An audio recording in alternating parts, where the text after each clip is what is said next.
Bonsoir, bienvenue sur Mon Financier. Les marchés européens ont subi des prises de bénéfices aujourd'hui. Ils s'inscrivent donc en baisse, plombée bien notamment par l'essoufflement de la croissance du secteur privé.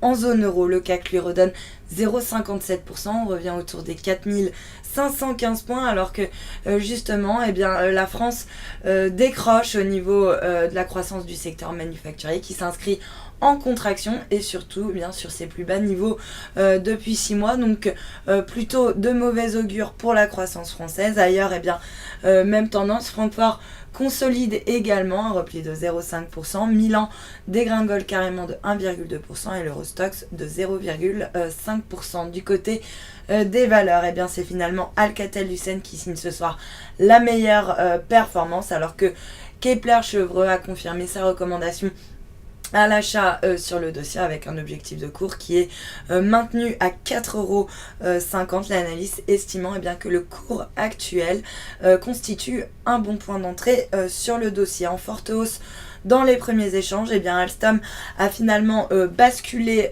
dans le rouge, une baisse qui s'est accentuée au fil de la séance puisque le titre est ce soir lanterne rouge.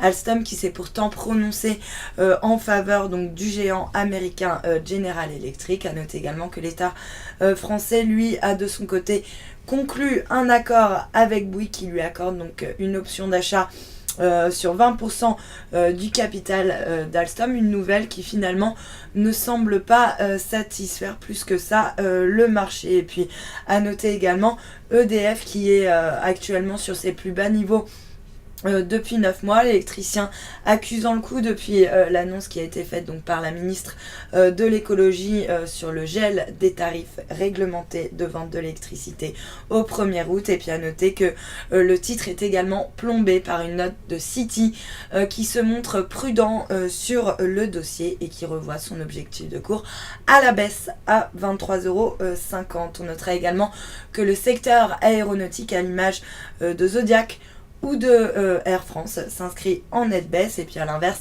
le secteur des matières premières, lui, est plutôt bien orienté. On a par exemple Aperam qui signe l'une des meilleures performances sur le SBF 120, portée par le rebond des cours du nickel, signe que la demande en acier inoxydable continue de se redresser avec la reprise économique mondiale. Et puis sur le marché d'échange, l'euro, lui, recule très légèrement par rapport au dollar. On reste autour de l'équilibre, mais sous le seuil symbolique des 1,36. Il s'inscrit en baisse par rapport au yen, autour des 138,50 yens. Puis à noter que le billet vert, lui aussi, est mal orienté par rapport à la devise japonaise. On est autour des 101,92 yens. Enfin, un petit mot sur le pétrole qui tempère son ascension avec un baril de Brent qui revient sous les 114 $. Je vous rappelle qu'en début de séance, on était autour des 115,50. Et puis à noter que l'once d'or, elle, poursuit sa pause autour des 1315 $ l'once. Voilà pour la clôture des marchés. Passez une excellente soirée. À demain.